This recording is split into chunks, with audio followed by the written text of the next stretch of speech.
I don't think that we will all 100% reach the absolute truth.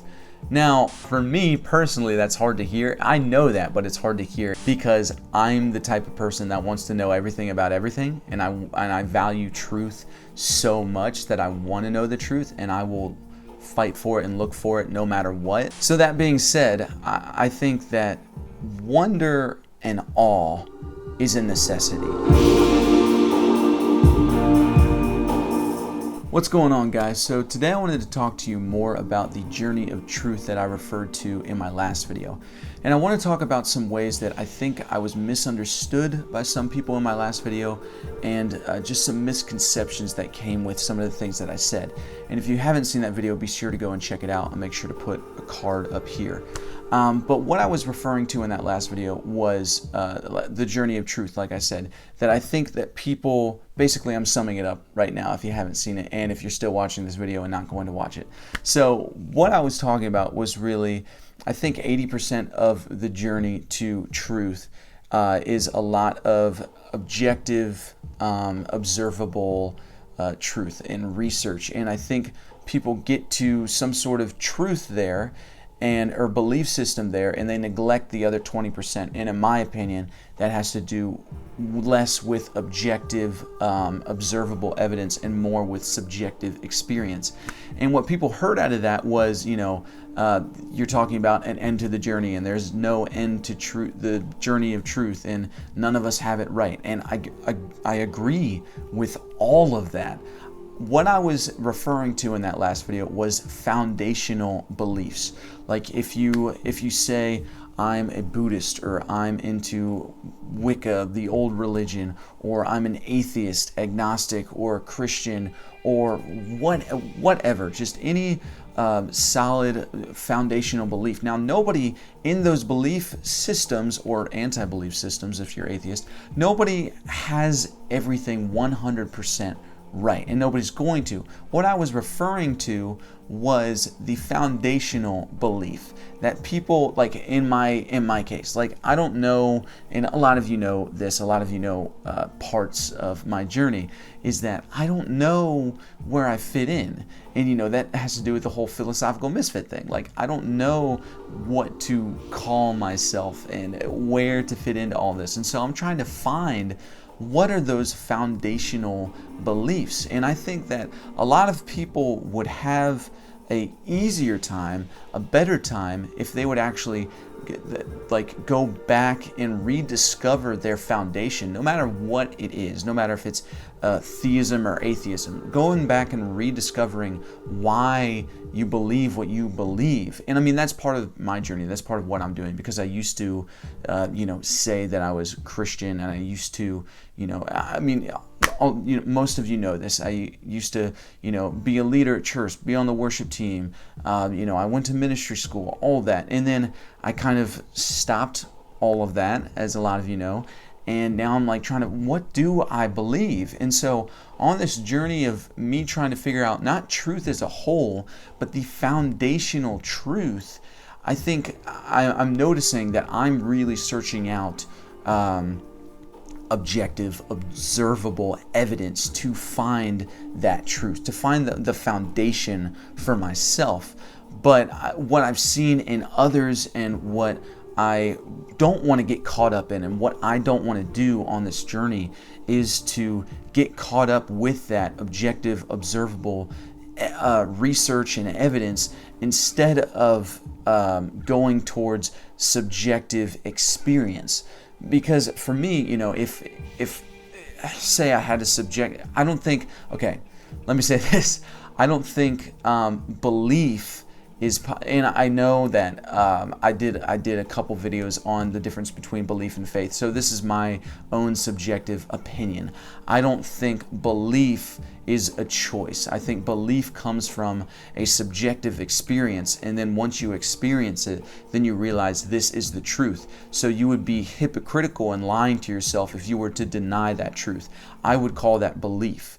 And so if I were to have a subjective experience with God, which I'm pursuing in faith. I don't know where that ends up or where that leads to.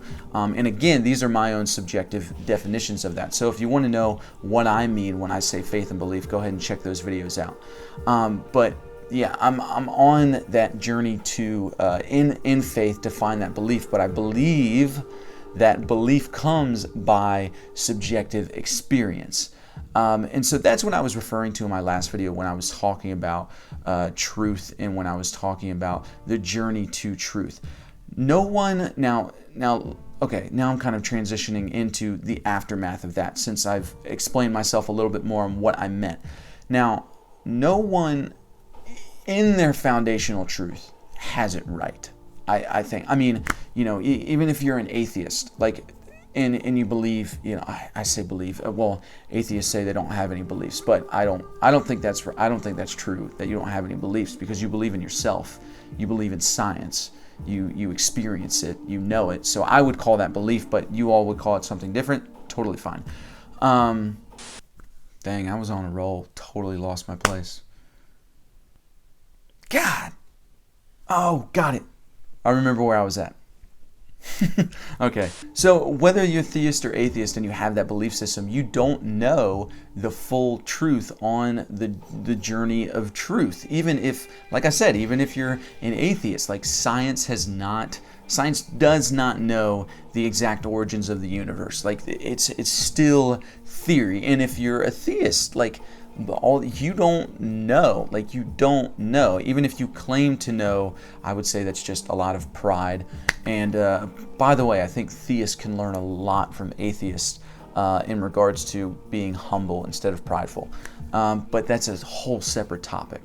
So I think when you have these foundational beliefs, that you have a foundation, but that doesn't mean you know the full truth. So what I was referring to in my last video was about that foundation, but none of us will know the full truth, I don't think, in this lifetime or, in this life or, I'm kind of like choking on my words there because I don't know how to say that. I don't know how to say that in a way that would refer to everyone's belief system, so that's weird. But I don't think that we will all 100% reach the absolute truth.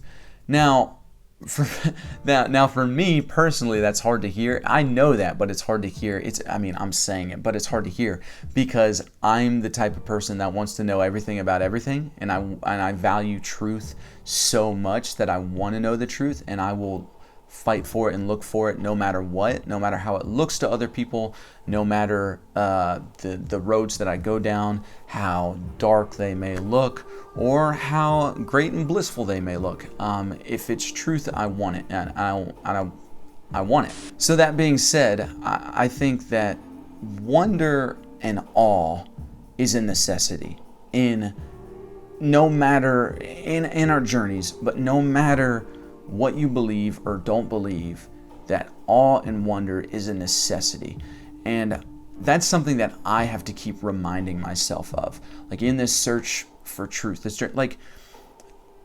I don't know how the universe was made, whether it was a Big Bang, whether it was the voice of God speaking, but I have to keep reminding myself to look at the world, to look outside and to see everything that I see in nature and still remain in awe and wonder, even though I don't know how it got to be how it got to be. So this is kind of a thought that just popped in my head, but I think that there's truth to it, is that when you decide okay, I choose to not know, I'm not gonna know.